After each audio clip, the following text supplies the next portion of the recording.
At sino yun? Si Apostol Pablo hindi nagbanggit ng partikular na mga tao. Kung sino itong nagiging problema ng mga taga-Colosas. Kung natatandaan nyo, nung miniting ni Apostol Pablo ang mga taga-Efeso,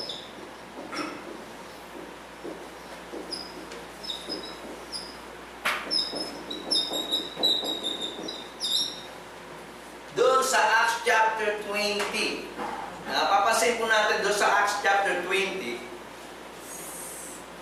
verse 28, minitin na Apostol Pablo ang matatanda sa Efeso, ganito po yung kanyang tagubilin. Ang sabi niya, ingatan ninyo ang inyong sarili at ang buong kawan na sa kanila'y ginawa kayo ng Espiritu Santo na mga obispo upang pakanin ninyo ang iglesia ng Panginoon na binili niya ng kanyang sariling dugo. Verse 29, aking talastas na pag-alis ko ay magsisipasok sa inyo ang mga galit na lobo na hindi magpapatawad sa kawan. So makita natin dito sa meeting na ito ni Apostol Pablo sa mga matatanda sa Efeso, sinabi niya, ingatan niyo yung sarili, ingatan niyo itong kawan ng Diyos na ito na nasa Efeso. Kayo yung itinalaga ng Espiritu Santo na alagaan ang grupong ito, ang congregation na ito. Sapagkat pag-alis ko sa meeting na ito, yung meeting niya doon sa mga taga-Efeso, yung matatanda, sa congregation ng Efeso, sabi niya, pag tayo ay natapos sa meeting ito at umalis ako, karak-karakay darating ang mga ganid na lobo. Papasukin po ang iglesia ng Panginoon. Okay? Meron pong papasok sa loob ng iglesia ng Panginoon sa isang lokalidad. At ang tinutukoy nga po ng lokalidad ay lokalidad ng Efeso.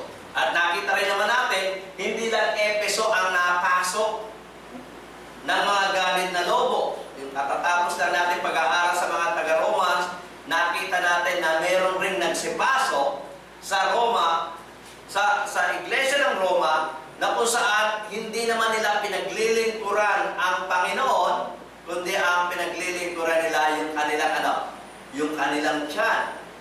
Napasok rin ang Pilipos, at iba't ibang mga iglesia ng Panginoon sa iba't ibang lokalidad, pinasok rin ng mga taong ito.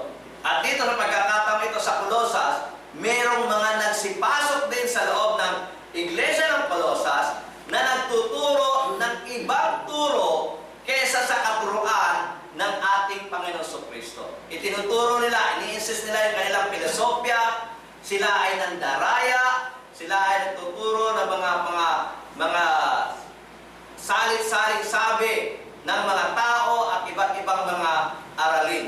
Okay? Ayon po sa